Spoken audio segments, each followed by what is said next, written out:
혹시 이런 말 좀 어디서 많이 듣던 말 혹은 하던 말 아닌가? 한번 생각해 보세요. 야, 이게 다 네가 잘못해서 그런 거야. 내가 아니면 너를 감당할 수 있겠어? 나니까. 그러니까 네가 무시를 당하지. 아니, 네가 왜 무시당하는지를 너는 몰라? 나를 사랑하는데 이 정도도 못 해줘? 이 정도도 못 참아? 이 정도도 못 해주면서 나를 사랑한다는 거야?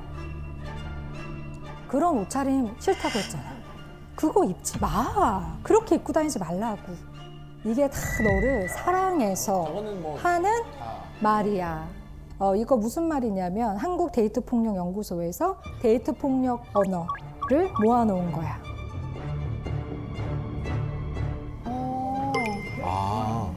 와. 자, 근데 이런 비슷한 말 모녀 사이에서도 왔다 갔다 하는 말들 많이 합니다. 근데 사실 왜 우리가 가스라이팅 하면 소장님 말씀하셨던 것처럼 나 없으면 어떡하겠니? 넌 틀리고 엄마가 맞아. 이런 류의 말이 결국 가스라이팅이 되는 건 그 남자들도 가끔 이런 가스라이팅을 배우자한테 하는 걸로 나오거든요. 그러니까 자기 아내 자꾸 뭐 몸매나 외모 비하하고 막. 예, 예, 이런 왜 웃으시죠? 아니 그런 선배들을 많이 봐서. 아, 진짜요? 게 있죠. 근데 그거 연구해 보면 그 답이 한결같잖아요. 예, 아내가 자기를 버릴까 봐 두려워서. 예, 그러니까 밖에 나가봐도 안 된다. 나만 봐라. 예. 저는 이런 엄마들의 결과적인 가스라이팅이 딸아 날 절대 떠나면 안 돼. 약간 그런. 딸아 나 절대 버리지 마. 이렇게 들려요. 네. 이게 또 참 다 사랑이 너무 넘치고 걱정이 많다 보니까 또 이제 그 화법에서도 우리가 좀 선을 넘게 되는 것들이 있는데요. 혹시 이런 것들을 좀 자녀에게 좀 하진 않는지 한번 보시면 좋겠어요. 이것 봐. 너 이렇게 허둥지 쭉 나갈 줄 알았어. 엄마가 늦게 자지 말랬지. 맨날 듣는데. 스트레스야 벌써. 정말. 그럼 이거는 어떻게 하면 좀 더 좋은 화법으로 바꿀 수 있을까요? 와, 오늘 잠이 부족해서 피곤하겠네. 오늘 하루 지내보고 컨디션을 봐. 그냥 또 이런 말 있죠. 엄마가 너 때문에 얼마나 고생하는 줄 알아? 이런 실수, 말실수 하세요. 그러면 이제 이런 거 곤란하죠. 어떻게 해요? 부모는 원래 힘들지. 근데 그게 어른의 삶이고 엄마는 어른이니까 충분히 이 삶을 감당할 수 있어. 너가 걱정하지 않아도 돼. 이렇게 얘기해줘야죠. 그 다음에 또 이제 이런 말. 네가 뭘 한다고 그래. 그냥 엄마가 하라는 대로 해. 저는 옛날에 그런 말 되게 많이 들었어요. 국으로 있어라.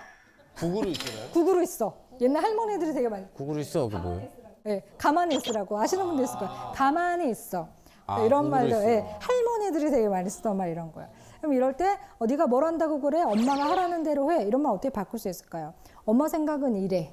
하지만 결국에 옳고 그름이 아닌 것에 대해서는 너가 선택해. 이렇게 바꿔요. 특정은 뭘까요? 항상 자녀가 능동적이고 주인이 되는 상황으로 말을 해주는 거예요. 엄마가 원해서가 아니라 이 선택의 주인도 너, 이 시간의 주인도 너, 이 모든 것의 주체는 너. 그게 되게 중요한 차이예요. 혹시 엄마랑 그 대화하시다가 앞뒤가 안 맞다, 막 이렇게 느껴지신 적 있어요? 저는 이제 얼마 전에 엄마 생신이셨는데 저도 이제 아이들 키우다 보니까 이제 바쁘기도 하고 또 이제 엄마가 먼저 나 너무 바쁘니까 약속이 너무 많다고 모임마다 다 만나야 되고 시간 없으니까 그냥 이번 생일은 그냥 넘어가자고 하셨어요. 그래서 잘 됐다 나도 바쁜데 똑같다. 그래서 용돈만 좀 챙겨드릴까 이러고 그냥 지나가려고 했는데 제 딸이 엄마 그래도 밥은 먹어야지 당연히 먹어야지 이렇게 얘기를 해서 그러게 좀 그런가 이러고서 이제 엄마한테 밥을 먹자고 이제 했어요. 근데 정말 화려하게 나오셨더라고요. 반지, 목걸이 뭐 이렇게 다 하시고 귀여우시네. 사진 찍고 너무 좋아하시는 거예요. 그래서 그 모습 보면서 그냥 넘어갔으면 큰일 날 뻔했다 진짜. 그런 생각이 들더라고요. 그죠. 진짜 그럴 수 있을 것 같아요. 저는 이제 제가 38에 결혼을 했거든요. 그러니까 이제 온갖 눈치와 핍박과 언제 저녁에 기집애 시집을 갈 거니 막 맨날 이런 넌 진짜 주말에 만날 남자도 없니? 결혼을 막상 딱 하고 난 그날 밤 결혼식장에서 끝나고 집에 가서 아빠한테 그냥 데리고 살 걸 그랬어. 괜히 시집 보냈어. 이런 얘기를 하시고 지금도 가끔 오시면 엄마 친구 딸 거기 결혼 안 한 친구 그 딸이 있잖아. 맨날 같이 둘이 해외여행 다니더라. 왜 이런 얘기를 하세요? 왜 하는 거야? 그러니까 그럼 어떻게 뭐 이혼해? 다시 어쩌라고. 내가 그렇게 안 갈 때는 그렇게 가라고 그래놓고 갔더니 또 아쉽다고. 아유. 하고 나니까 또 아쉬워하시고 응. 그런 맞아요. 또 이런 엄마들의 이중 메시지에 대한 이야기 할 거예요.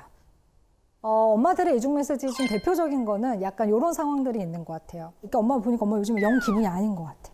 그러니까 딸들이 막 엄마 영화 한번 보러 갈까? 재밌대. 이번에 그 100만 넘었대. 그거 보러 가자. 그 엄마가 아우 영화 가든가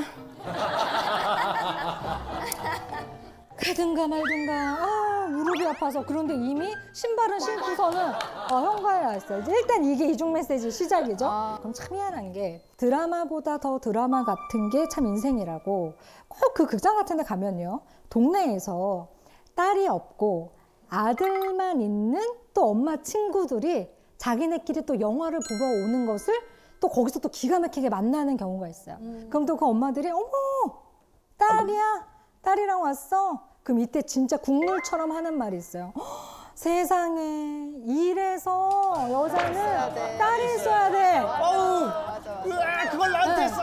정말. 이봐 이래서 여자한테는 딸이 있어야 돼. 너무 부러워했지. 네, 이러면서 그 엄마가 또 약간 기분이 괜찮아요. 그래서 엄마가 뭐 그냥 뭐 이젠 뭐 거의 친구지 뭐. 그냥 친구야. 뭐 솔직히 얘 없으면 뭐 어디 가서 뭐 이런 말 하겠어. 그냥 뭐 다 얘기하고 뭐 같이 뭐 이러고 지내지 뭐. 그래요. 잘 보고. 그럼 딸이 옆에서 친구인가 보다 생각을 하고 같이 영화 보고 친구니까 같이 뭐 아메리카노도 마시고 초콜릿 무스도 먹으면서 이제 친구랑 즐거운 시간을 보내고 이제 집에 오죠. 집에 왔는데 이제 또 일이 벌어져요. 물을 가까이 해서는 안 되는 고가의 옷을 엄마에게 정말 신신당부했어요. 엄마, 잘 봐. 절대로 세탁기 돌리면 안 되는 거. 그냥 둬. 내가 할게. 근데 그게 세탁실에 탁 들어가 있는 거. 갑자기 딸이 막 난리가 나서 꺼내면서 엄마 바보야? 엄마, 내가 몇 번을 말했어. 엄마, 내 말 귀등으로도 안 들어? 엄마, 어떻게 된 거 아니야? 막 이러면서 막 해요. 그 엄마가 갑자기 그걸 듣다가 야, 내가 네 친구니? 내가 네 친구야. 그럼 네가 빨리 가. 해줘도 난리야. 막 이러면서 갑자기 또 친구가 아니래. 3시간 전에는 친구였다. 세상에 둘도 없는 내 얘기만 들은 친구였다. 이게 계속 무한 반복된다고 생각해 보세요. 그러면 딸들은 어느 장단에 춤을 춰야 됩니까? 이런 것들이 굉장히 관계에서 굉장히 어렵게 만드는 것들이에요. 그리고 또 이중 메시지 중에 엄마들 이런 거 있어요. 자기 엄마가 자기 아빠가 없을 때 아빠 욕을 그렇게 많이 하신다는 거야. 니네 아빠는 문제가 1, 2, 3, 4, 5, 6, 7, 8, 90. 뒷담을. 뒷담을 그렇게 하시고 아주 그냥 젬병이다 막 이러면서 막 너무 싫어하시는 거죠. 그래서 이렇게 생각했대요. 엄마는 정말 아빠를 싫어하는구나. 진짜 엄마가 불쌍하다. 맞아. 싫어하는 남자랑 살려면 얼마나 힘들까. 아빠 좀 다정하게 해주지. 이런 생각을 했다는 거죠. 그런데 어느 날 여름이었는데 자기네 집에 거실에 선풍기가 한 대가 있는데 엄마가 굉장히 묘하게 바람을 아빠 쪽으로만 딱 틀더라는 거예요. 세상에. 어느 날 갑자기 그 현상이 자기 눈에 보였는데 굉장히 싹한 배신감과 함께 이게 뭐지?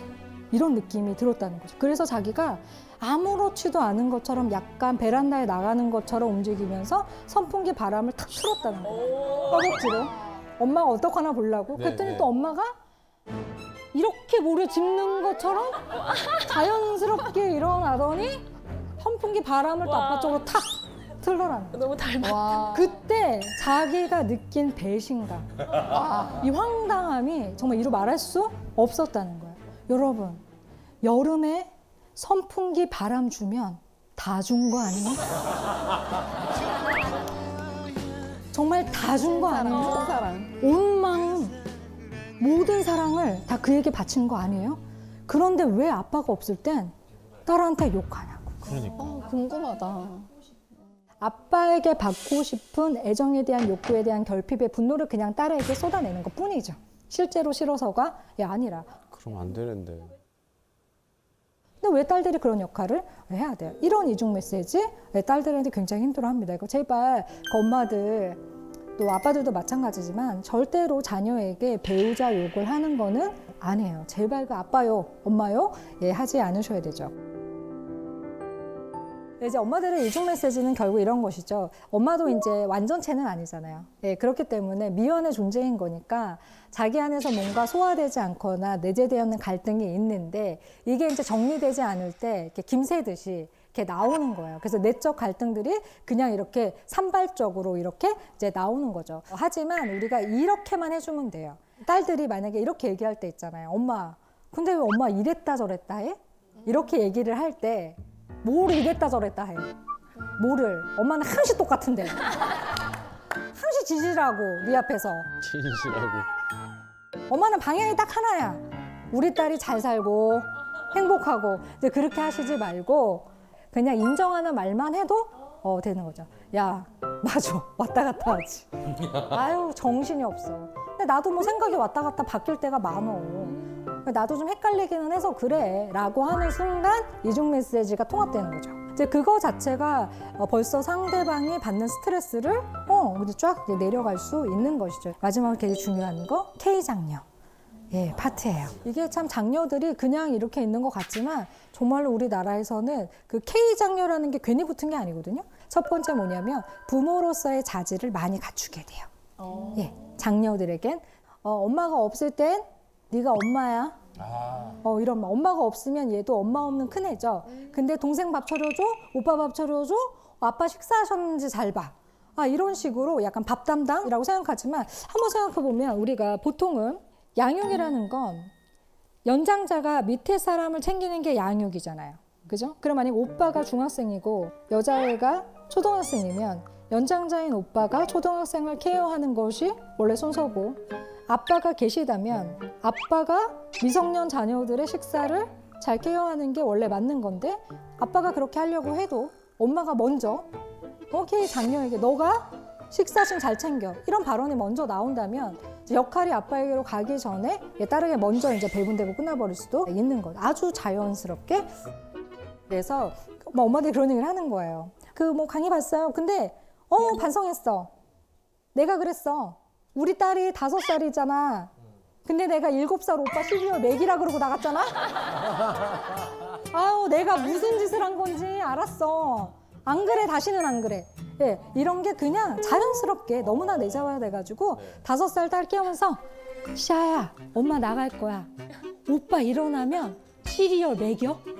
이런 게 너무나 이제 약간 자연스럽게 왜 더 믿거니 하겠거니 잘하니까 또 이제 이런 것들이 있는 거죠. 그다음 두 번째는 걱정을 많이 하는 완벽주의자가 돼요. 그래서 뭐 집안의 경제적인 걱정, 부모님의 노후 걱정 이런 거 정말로 이제 많이 합니다. 그래서 첫째들이 출생 순위 중에서 가장 외로움을 많이 느껴요. 보통은 이제 뭐 외동이 외로울 거라고 생각하시지만 외동은 외로움이란 정서가 약간 뉘앙스가 다르죠. 왜냐하면 원래 혼자 태어나서 혼자 가는 게 이 사람들에게 디폴트이기 때문에 있다가 없어진 게 아니잖아요. 그래서 약간 달라요. 가끔 그 막내이신 분들이 막내로서의 서러움 뭐 이런 거 얘기하시면서 그런 얘기들 하시더라고요. 언니가 그렇게 자려고 놓으면 불 끄라고 시켰대. 야, 불 꺼.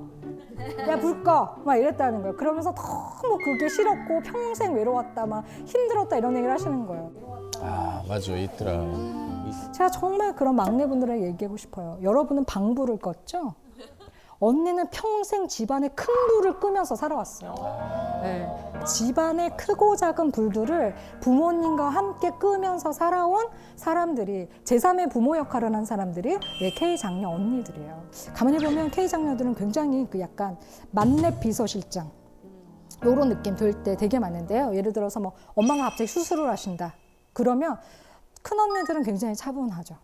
엄마가 마치 오늘 수술할 것을 1년 전부터 알고 있었던 사람처럼 아주 조직적이고 체계적으로 지시할 수 있어요. 엄마 병원에는 내가 갈 거야. 넌 오지 말고 어차피 많이 못 들어와. 둘째, 너는 엄마 방 가서 청소해, 집. 엄마 금방 왔는데 엄마 집 들어오면 되게 예민한 거 알지? 엄마 퇴원 이날 할 건데 전복죽을 끓여놔. 잘게 잘라. 네가 씹었을 때 쫀쫀하면 안 되고 이게 이유식인가 이런 느낌으로. 와. 대단하다, 대단해. 그다음에 막내 울지 마. 우는 울지 것도 마. 전략에 들어가는 거예요. 어?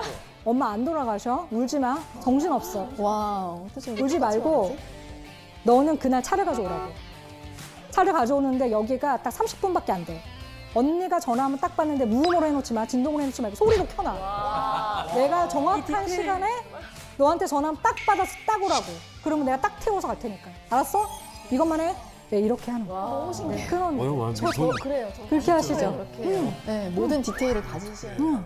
네, 디테일하게 이렇게. 네, 장녀들은 굉장히 머리에 굉장히 많은 게 들어와요. 막내는 엄마 죽는 거야?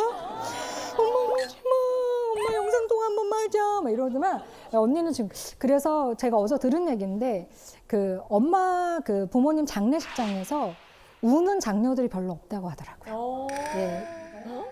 그 너무나 처리할 일이 많기 때문에 거기서 마음을 놓고 우는 장녀가 별로 없고 보통은 장례식이 다 마치고 유품을 정리할 때 혼자서 우는 장녀들이 대부분 되게 많다. 이런 얘기를 좀 이렇게 좀 나이 드신 분들이 좀 해주시더라고요.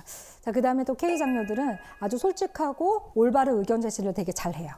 약간 집안의 어떤 그 기준점 역할을 좀 많이 하는데요. 현실적. 네, 게다가 만약에 K 장녀가 경제력이 있다라고 하면 K 장녀의 나이가 40대 중반 정도가 되면 부모님보다 권위가 훨씬 위에 있게 되는 가능성이 되게 높아요. 근데 선생님, 저희 어머니도 이제 K 장녀신데 지금 똑같거든요. 근데 보면은 못 내려놓던데요, 그거를. 아, 그렇죠. 그러니까 몸에 인이 배겨가지고. 맞아요. 인이백인다 그러죠. 제가 그것 때문에 정말 솔직히 자식으로서는 해서는 안 되는 말까지 하면서 제발 좀 그만하라고 맞아요. 내려놓으라고. 왜냐면 동생들 다 이제 시집 장가 가고 이제 몸에 완전 고착화되셔가지고 맞아요. 그거는 쉽지 않던데요. 내려놓기. 그 방법 없습니까, 선생님? 자, 그러면 나는 정말로 너무나 그런 K 장녀였다라고 하면 어떻게 벗어날 수 있는가? 일단 내가 아니면 안 된다는 생각을 고쳐 먹어야 돼요.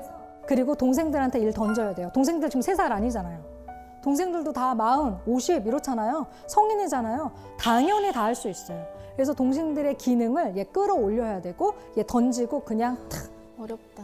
그래서 거절하는 거 나쁜 딸 아닌 거예요. 지금까지만으로도 너무 충분했죠. 그래서 좀 K 장녀분들은 이제는 좀 짐을 내려놓고 내가 좋아하는 거, 내가 하고 싶은 거, 내가 동생들 때문에 못했던 거 그거부터 하세요. 그거부터. 그냥 내가 하고 싶은 거 놀러 다니시고 먹으시고 동생들도 다 어른입니다. 그래서 그 죄책감을 벗어나시면 좋겠어요. 그래서 저는 이제 그런 결론을 말씀드리고 싶어요. 모든 인간은 관계 속에서 시간을 보내죠. 누군가의 딸로, 누군가의 엄마로, 누군가의 아들로, 누군가의 아빠로 보내지만 또 우리가 어느 시점이 되면 자기 자신으로서 태어나서 자기 자신으로서 자기를 누리고 오로지 자기 자신으로서 이 생을 마감할 권리가 있는 것이죠. 그게 아무리 사랑하는 엄마라 딸이라 하더라도 서로가 오로지 자기 자신으로 살고 누리는 것을 방해한다면 그것은 정말 좋은 관계는 아닌 거예요. 그래서 저는 많은 엄마와 딸들에게 제안하고 싶은 것은 우리가 엄마 딸에서 두 여자로 성장한 다음에 두 사람으로 가는 여정까지를 함께 도와줘야 된다. 그리고 주변을 둘러싼 관계들, 아빠든 오빠든 이런 분들이 또 그 관계들을 좀 견인해 준다면 훨씬 더 둘 사이가 건강한 독립을 하기가 이제 쉽게 되겠죠. 그래서 엄마는 엄마로서의 인생을, 딸은 딸로서의 인생을 오로지 잘 살아내기 위해서 어떤 부분들은 서로를 놓아주는 그러한 어떤 위대한 또 하나의 사랑을 시작하시는 많은 어머니들이 되었으면 좋겠습니다. 모녀의 세계는 여기서 마치도록 하겠습니다. 일단 인권 관련한 집회에 나갔다가 남편이 경찰에 구타를 당하고 그런 일이 있었어요. 그래서 하반신을 잘 못 쓰는 상태까지 이제 상황이 막 그렇게 됐던 이제 수년 전의 얘기예요. 그 친구가 30대 주부인데 아이는 셋이고 남편은 그렇게 부상당했고 막 시리에 빠져 있고 그러니까 자기가 갑자기 생계를 책임져야 되고 억울하고 화가 나고 막 그러면서 이제 막 남편한테도 화가 나고 굉장히 어려운 상황이었어요. 그 얘기를 막 하다가 막 화가 많이 나는 것 같아요. 그래서 뭐 때문에 뭐가 제일 화가 나냐 막 이런 얘기를 했더니 이제 막 분노를 터뜨리다가 선생님 제가 운전면허가 지금 없는데요. 내가 운전면허만 있었으면 트럭을 몰고 경찰청 정문을 들이받고 다 불태워버리고 나도 그냥 딱 죽어버리고 싶어요. 그래서 제가 그걸 듣다 그랬어요. 운전면허가 왜 필요해요? 그냥 들이받고 말 건데 면허 없어도 돼요. 내가 그랬어요. 네, 면허 없어도 돼요. 근데 그 친구가 저를 가만히 이렇게 보더니 갑자기 이렇게 막 분노가 있었다가 이렇게 피 웃는 거예요. 제가 얘기한 게 위험해 보이나요? 예, 공격적인 행동을 촉발시키는 굉장히 위험스러운 게 있나요? 그렇지 않아요. 내 상황이 다 들이받고 다 부숴버리고 나도 끝내고 다 싶을 정도로 내가 억울하고 화가 난다는 말을 한 거지 진짜 그거를 그렇게 했다는 말 뜻이 아니에요. 그런 마음이 있어. 너무 억울하고 화가 난다는 얘기인 거예요. 그 억울함과 그 화를 스펀지 물 빨아듯이 그냥 쫙 받아주면 토달지 않고 충고질하지 않고 좋은질하지 않고 조금 감정을 누그러뜨려 보세요. 뭐 그런다고 뭐가 달라지겠어요? 그러면 남편이 얼마나 상처받겠어요? 이런 얘기 하지 않고 어떤 얘기도 손대지 않고 토달지 않고 그 감정을 그냥 온전히 흡수한 거예요. 네 마음이 옳다. 네가 그런 마음을 먹었을 땐 이유가 있는 거다. 내 들어봤더니 그 이유 알겠네, 느껴지네. 옳다. 온 체중을 실어서 얘기한 거예요. 그런데 공감을 방해하는 요소를 만나면 저는 진짜 싸워요. 딸을 잃은 엄마가 있었어요. 한 2년이 지나고 그러니까 사람들이 이제 좀 잊어라, 뭐 너도 일상으로 돌아가야 되지 않니? 남은 식구들도 돌봐야 되지 않니? 이런 얘기를 얼마나 많이 하겠어요. 자기도 그래야 될 것 같고 근데 잘은 안 되고. 그래서 이제 직장을 얻어서 일을 해서 나가기 시작했어요. 그래서 이제 아침에 그 출근을 하러 나가는데 운전을 하러 가는데 라디오를 듣다가 뭐 어떤 자극도 없었는데 갑자기 눈물이 나기 시작하는데 멈추지 않는 거예요. 근데 운전을 하기가 어려워진 거죠. 그래서 이제 다시 집으로 들어왔어요. 근데 아침에 출근 시간에 눈물이 나기 시작했는데 점심이 돼도 안 끝나요. 이게 통제가 안 될 만큼 그냥 계속 나는 거예요. 그래서 남편한테 전화하고 남편이 뛰어오고 그랬는데 한 4시까지 눈물이 안 멈춰요. 응급실에 갔어요. 그랬는데 응급실에 가서도 뭐 호흡을 어떻게 해봐라 뭐 해도 이게 안 가라앉아요. 내가 사실 딸을 잃고 뭐 이런 상태다. 근데 2년 됐다는 얘기를 하니까 어머니 이제는 아이를 좀 이렇게 보내주셔야 돼요. 편안하게. 그래야 아이도 편고 엄마도 일상으로 돌아가실 수 있어요. 그 말을 듣고 이 엄마가 이렇게 확 이성을 잃은 거죠. 그래서 병원에서 그냥 뛰쳐나왔어요. 엄마가 와서 저한테 했던 말 첫 마디가 뭐냐면 선생님 제가 미친년이 돼가는 것 같아요. 눈물을 멈출 수도 없고 이게 제가 서서히 미쳐가는 것 같아요. 저 미친년이 된 것 같아요. 막 울어요. 그래서 제가 그랬어요. 영희 엄마라고 할게요. 예, 영희 엄마, 영희가 지금 사라졌는데 영희가 없어졌는데 영희 엄마가 안 미치면 누가 미쳐요? 영희를 잃었는데 영희 엄마가 멀쩡하고 일상으로 돌아가면 그게 엄마예요? 그게 미친 거지. 그랬어요. 그래서 저는 그런 말까지 했어요. 당신 친구가 만약에 딸을 잃고 계속 만약에 울음이 안 그친다 그러면 당신 친구한테 미친년이라고 할 거냐? 남한테 하지도 않을 말을 왜 자기한테 함부로 얘기하느냐? 자기한테 사과해라. 제가 막 그랬어요. 그랬더니 그때 엄마가 그렇죠 선생님, 제가 미친년이 아니라 엄마라서 그런 거죠? 그렇게 얘기를 한 거죠. 저는 사실 최근에 저희 어머니가 돌아가셨어요. 한 1년 반 정도 투병 생활하다가 근데 그 과정을 계속 지켜보다가 좀 약간 감정 기복이 조금 이렇게 업다운이 원래 심했었는데 이 일을 때문에 더 막 안 좋은 생각도 많이 하게 되고 당연히 그러겠네요. 예. 그래서 그래도 힘내야지. 제가 큰 딸이거든요. 그래도 힘내야지. 잘 지내야지. 그래 누구나 다 겪는 일인데 내가 조금 빨리 이렇게 겪었던 것 뿐이고 나만 그런 거 아니고 그냥 이 생각으로 그냥 조금씩 버텼던 것 같아요. 그래서 오히려 사람들도 많이 만나려고 하고 무언가에 몰두해서 이 시간 어떻게든 보내려고 했는데 그러면 그럴수록 제 마음이 너무 공허해지는 거예요. 그래서 이거를 어떻게 이렇게 극복할 수 있는 좋은 방법이 없을까 여쭙고 싶어요. 지금 엄마 돌아가신 지 1년 조금 넘었다 그랬어요. 1년 반? 뭐 별로 중요하지. 2달. 아이고, 2달. 1년이어도 그렇고 5년이어도 그런데 지금 2달 됐는데 내가 잘 극복해야지 누구나 겪는 일인데 그런 얘기가 그게 뭐예요? 그런 게 어디 있어요? 그런 말이 자기한테. 엄마를 잃고 사랑하는 엄마를 잃었는데 어떻게 지금 극복을 하고 힘내고 잘 지내고 그런 자기한테 그런 폭력적인 시선이 어디 있어요? 더 주저앉아 있어야 되고 더 헤매야 되고 더 무기력해야 되고 그냥 주저앉아서 엉엉 울어야 되고 엄마 더 그리워해야 되고 엄마한테 미안한 거 있으면 계속 엄마랑 얘기하면서 미안해 미안해 충분히 더 얘기해야 되지 어떻게 지금 힘을 내고 극복을 하고 그러면 그게 딸이에요 뭐예요? 그럴 수 없는 거예요, 사람이. 그러니까 어떻게 하면 극복을 할 수 있냐? 더 마음껏 주저앉아서 더 많이 울고 더 많이 그리워하고 더 많이 미안해하고 충분히 그래야 된다.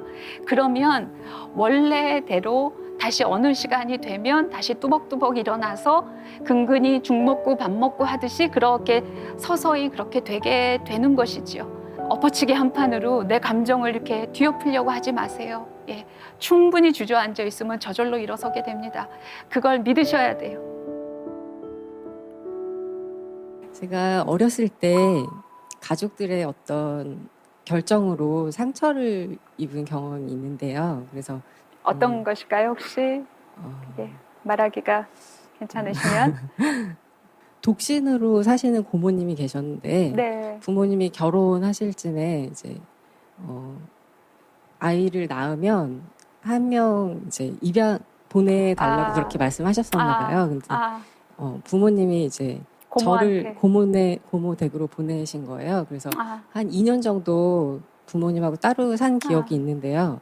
그래서 그 기억이 좀 별로 좋지는 않았어요. 예. 그래서 성인이 돼서도 좀 해결되지 않은 부분이 있어서 상담을 받게 됐었어요. 예. 전문가를 찾아갔는데 예. 상담 과정에서 이제 어머니도 같이 하셨으면 좋겠다고 해갖고 예. 어머니도 같이 받게 됐는데 그 전문가분이 제 얘기보다는 어머니 편에서 많이 말씀을 해주시면서 어머니를 이해하라고 저한테 그러시더라고요. 그래서 그 순간 제가 좀 마음의 문이 닫혀서 그랬겠다. 더 이상 예. 상담을 할 수가 없어갖고 중단을 한 적이 있어요. 근데 네. 그게 제가 잘못한 건지 여쭤보고 싶어요.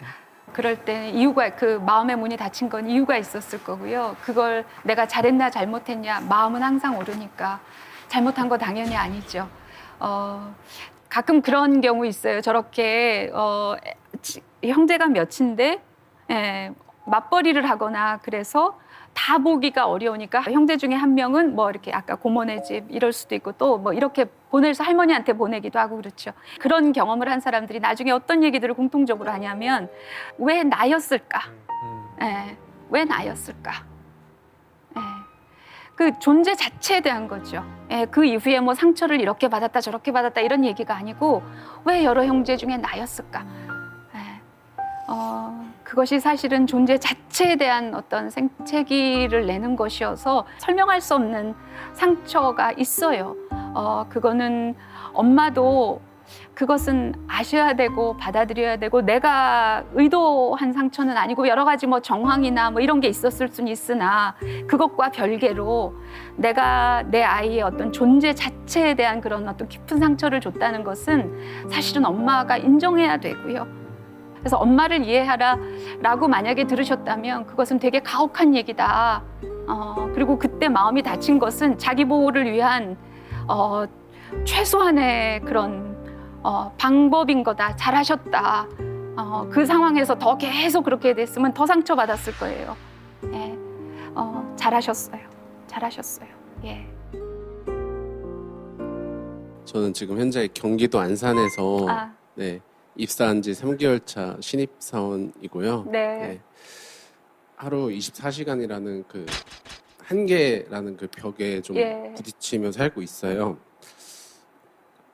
어떤 건가요? 이제 좀 구체적으로. 네, 뭐 업무를 제가 새벽부터 일어나고 이제 밤늦게 집에 들어가면 정말 딱 씻고 그냥 피곤해 지쳐 잠들었다가 다시 이렇게 또 새벽에 또 출근하고 나가고. 네. 근데 이런 일상들이 이렇게 반복되고 지속이 되면서 좀 예. 제가 점점 예민해지고 있다라는 걸 느껴요, 예. 요즘에. 네. 그래서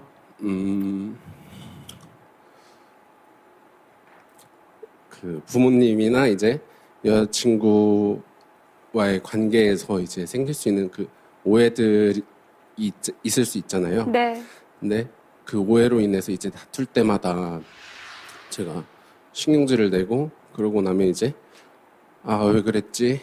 내가 왜 이렇게 요즘에 예민해졌지라는 그런 후회가 들더라고요. 네. 그래서 막 예, 북받치시나 봐요. 서러워서 그러신가 네, 보다. 예. 저보다 이제 더 힘드신 분들도 있을 텐데 저는 이제 제가 이렇게 예민해지고 막 약간 서러워지고 막 그런 걸 느끼고 있어요. 근데 의료에서도 이제 골든 타임이라는 게 있잖아요. 예. 그래서 저는 이제 그 상황을 제가 느낀 걸 알고 그 CPR을 이제 좀 제가 어떻게 할 수 있을까 예, 더 심해지기 전에 제가 어떻게 치유를 받을 수 있을까 약간 이런 생각이 들어서 네, 네, 그런 네. 거 네. CPR이라는 것은 그 감정이 더 나올 수 있도록 자기한테 더 집중하고 물어봐주고 들어주고 또 묻고 이래서 감정이 충분히 나와야 돼요.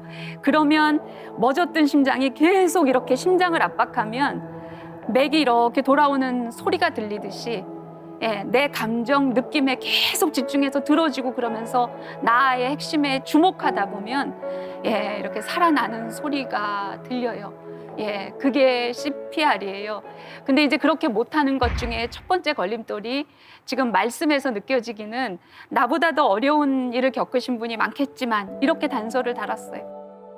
모든 고통은 개인적이고 주관적인 것이에요. 비교하면 안 되는 거예요. 비교하는 사람들은 다 상처 유발자들이에요. 예, 모든 고통은 비교하면 안 돼요. 그게 사람에 대한 폭력이고 사람에 대한 예의가 아닌 거예요. 그래서 그런 시선 휴지통에다 버려야 되는 거예요. 잘못된 거예요. 예, 예. 제가 그래서 더 자기 마음, 자기 느낌, 자기 감정 더 집중해 주시고 더 들어주셔야 된다. 그럴 만한 사람이 누가 좀 있어서 같이 하셨으면 좋겠다. 없다고 생각하면 개중 나은 사람 한 사람 떠오르면 그 사람한테 가서 얘기하세요. 내가 지금 마음이 너무 힘들거든. 내 얘기를 아무 소리 하지 말고 나 그냥 들어만 줘. 근데 내가 이 얘기 누구한테 할까 했는데 네가 제일 먼저 떠올랐어. 예, 그렇게 얘기하면 이 사람이 이렇게 준비하죠. 알았어. 얘기해. 내가 그냥 가만히만 있으면 돼? 그러면 있으면 돼. 듣기만 해. 그러고선 얘기 시작하세요. 근데 얘기를 나 이런 일이 있었고 저런 일이 있었고 이게 아니라 내 감정, 내 느낌 거기에 주목하셔서 얘기를 하셔야 돼요. 예. 제가 안산에서 2년 동안 들어가 있을 때 들어가 있다가 이제 집으로 다시 복귀했잖아요. 나중에 했는데 우리 딸이 나중에 무슨 얘기를 하면서 그때 이제 대학을 다니고 있을 때였는데 자기 절친이 암에 걸려서 세상을 떴어요, 친구가. 그랬는데 그때 우리가 안산에 들어가 있을 때 뭐 그때 즈음의 일인데 친구를 잃었으니까 너무 힘들었겠죠. 그러다가 이제 우리가 다 집으로 들어와서 나중에 무슨 얘기를 하다가 아이가 그 친구가 너무 그립고 친구한테 미안하고 이런 얘기를 하면서 막 펑펑 울고 힘들어가지고 막 하는 일을 겪었어요. 그래서 왜 엄마한테 얘기를 하지 않았냐 그랬더니 엄마는 그때 안산에 있었잖아. 주말에 왔을 때 엄마가 너무 힘들어 보였고 그래서 얘기를 할 수가 없었다고 얘기를 해요. 그래서 제가 그때 정말로 사과했어요. 딸한테. 예. 엄마가 힘들어 보였을 수는 있지만 그건 엄마 문제고 엄마 일이다. 그리고 자기보다 어린 아이들이 그렇게 고통 속에서 그렇게 됐는데 지는 더 나이가 많은데 그것 갖고 엄마한테 징징거릴 수 없었다는 거예요. 그래서 엄마 진짜 미안하다. 이거하고 네 고통은 별개다. 엄마 이런 상황 때문에 너한테 못한 것은 그거는 별개로 엄마가 미안한 거다. 사과해야 되는 거다. 그런 얘기 했죠. 예, 모든 고통은 개별적인 것입니다. 비교하면 안 됩니다. 네. 사람이 자기 마음을 얘기할 때 절대로 하지 말아야 되는 얘기가 충조평판. 저는 앞글자만 따서 그렇게 얘기를 하는데 충고나 조언, 평가나 판단. 충조평판을 다른 말로 하면 뭐냐면요. 옳은 말, 바른 말. 욕설에 넘어지는 사람, 쓰러지는 사람보다요. 바른 말에 찔려 쓰러지는 사람이 저는 훨씬 더 많다고 느껴요. 내가 어떤 내 마음을 얘기하는데 너 조금 긍정적으로 생각을 해봐라. 그거는 너를 사랑해서 그러는 거 아닐까? 네가 예민해서 그런 거 아니니? 이런 충고, 조언, 판단이나 평가 이런 것들이 사실은 사람한테는 비수가 되는 거죠. 우리가 지금까지 공감하는 법을 배워봤는데 우리의 공감 지수가 얼마나 올랐는지 서로의 충조 평판 없이 공감을 할 수 있는 대화를 한번 연습해보는 거 어떨지 엄마에게 고민 상담하는 아들에 대한 대화를 한번 연습을 해보겠습니다. 엄마? 네. 어머나 아들? 이렇게 네. 하나들이 엄마? 엄마? 아들? 엄마? 아들? 내가 좀 고민이 있어. 오 무슨 고민? 왜 나는 공부를 못하고 여자한테도 인기가 없는 거야? 아니 석진이는 맨날 노는데 1등도 하고 뭐 잘생기긴 했지만 나보다 인기 훨씬 많아. 나 엄마 살고 싶지가 않아. 그것 때문에 살고 싶지 않아? 없이. 그럼 아들, 네가 지금 감정 상태가 이렇잖아. 살고 싶지 않잖아. 그러면 네가 살려고 하면 어떻게 해야 될까? 자, 다시. 어렵다. 뭐라고 엄마? 다시 한 번만. 자, 아들, 잠깐만요. 엄마가 공부를 했는데 이게 완벽하게 숙지가 안 돼가지고 엄마 지금 땀나. 아들, 너의 장점은 뭔 거 같아? 나의 장점?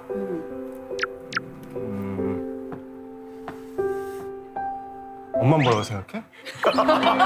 엄마는 석진이보다 네가 훨씬 더 매력적이고 1등이 중요하지 않다고 생각해, 아들. 공감을 해줬으면 좋겠어. 별로 진짜 여기까지 오지도 않아. 애쓰셨어요. 어려워요. 예, 네가 그렇게 그런 마음이 드는구나. 근데 네 장점은 뭐라고 생각하니? 라고 하는 것은 뭐냐면 질문을 했지만 사실은 그 안에 충족평판이 들어있는 거죠. 너도 장점이 있어. 장점을 생각해봐. 이 말 아니에요, 그 질문은? 그리고 아까 석진이가 이래서 내가 살고 싶지 않아. 정말 싫어. 그러면 진짜 그 이유 때문에 살고 싶지 않다는 건 엄마가 잘 납득이 안 가는데 진짜 이유가 다른 데 있을 것 같은데 엄마는 좀 자세히 얘기해봐 줄래? 진짜 네 마음이 어떤 건지 좀 자세히 얘기해봐 줄래? 저 같으면 더 물어봤어야 될 것 같아요. 왜냐면 그것만 갖고는 잘 납득이 안 가지 않아요? 예, 더 물어봐야죠. 엄마들은 그러실 것 같아요. 예. 아우, 너 네 아빠 닮아서 머리가 나쁘다. 그런 게 평가 판단이죠. 예. 얜 딱 최 씨야, 뭐 최 씨 피야, 뭐 그러니까 지 아빠야, 뭐 이런 거. 예. 이런 게 이미 판단, 평가. 내 아들이 얘기하는데 아빠 욕하고 있는 거죠. 얘 얘기에는 집중도 안 하고 있는 거죠. 남편에 대한 얘기하고 있는 거예요. 남편에 대한 화를 얘기하고 있는 거잖아요. 그럼 이 뭐야 짜증나 그러고 집 나갈 것 같아요. 근데 문 선생님, 닫고 나갈 것 같아요. 선생님 말씀을 듣고 굉장히 집중을 하고 예. 그거대로 해보려고 했는데 어떻게 더 질문을 더 구체적으로 들어가서 그거를 끄집어내야 되는지 정말 머리가 하얘졌어요. 그렇죠. 예, 좋은 질문이 따로 있는 게 아니에요. 예, 좋은 질문은 왜 어떻게 나오냐면요. 궁금해야 질문이 나와요. 궁금해야. 근데 지금 질문이 안 나오는 것은 궁금하지 않은 거예요. 왜 궁금하지 않냐면 이미 제가 저럴 때 쟤는 지금 장점이 있는데 그 생각을 못하고 엉뚱한 생각한다. 이미 이렇게 내 머릿속에 판단을 내린 거죠. 상황에 대해서. 예, 더 들을 게 뭐 있어요. 지금 내가 딱 상황이 나왔고 내가 해줄 말이 지금 몇 가지 올라왔는데 우리 애가 얘기를 한다. 우리 남편이 얘기를 한다. 저 인간 또 시작이야. 왜 그런지 뻔해져. 아유, 예, 게을러서 저래, 저 사람. 게을러서 저래. 이미 평가가 나와 있으면 그 사람의 개별적 상황에 집중하게 되지 않아요. 왜 그러는지 아는데 왜 물어보겠어요. 아이한테도 마찬가지죠. 그래서 질문이 생각이 안 나셨을 수 있어요. 오늘 강의 제목이 당신이 옳다. 당신 마음은 항상 옳다였어요. 너도 옳고 나도 옳습니다. 모두가 존중받고 공감받고 그러면서 우리가 공감을 일상에서 실천을 하다 보면 스스로 치유할 수 있는 치유, 집밥 같은 치유 여러분들이 하실 수 있을 것 같아요. 여러분들 공감자가 오늘 이후에 되실 수 있으면 좋겠습니다. 고맙습니다.